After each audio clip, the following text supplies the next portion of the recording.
Social media پر بہت سارے لوگ یہ پوسٹ کر رہے ہیں کہ اگر روزے داروں کے سامنے کھانا پینا گناہ ہے تو عید کے دن غریبوں اور یتیموں کے سامنے نئے کپڑے پہننا بھی گناہ ہے۔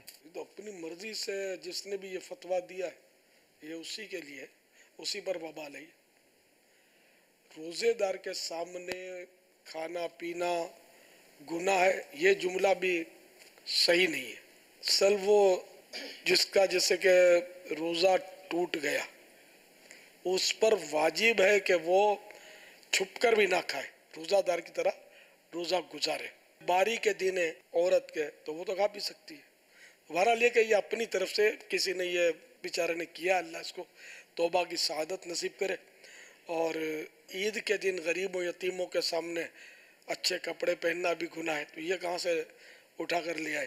اور صرف عید کے دن ہی کیوں؟ سارا سال ہونا چاہیے یہ کہ کسی غریب کے سامنے اچھے کپڑے پہنو ہی مت، تو پھر اچھے کپڑے پہننے کا رواج ختم ہونا چاہیے۔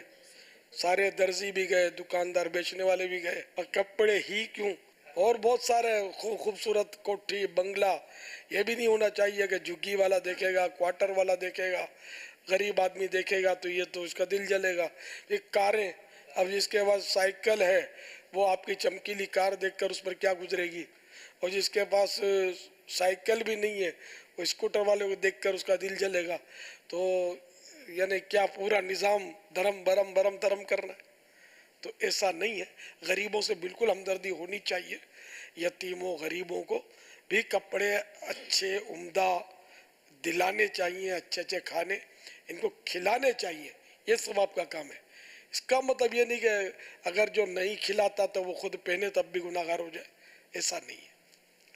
یہ غلط فہمی ہے، اس سے توبہ کر لیجئے۔ شریعت کے مسائل جو اپنی مرضی سے بیان نہیں کیے جاتے۔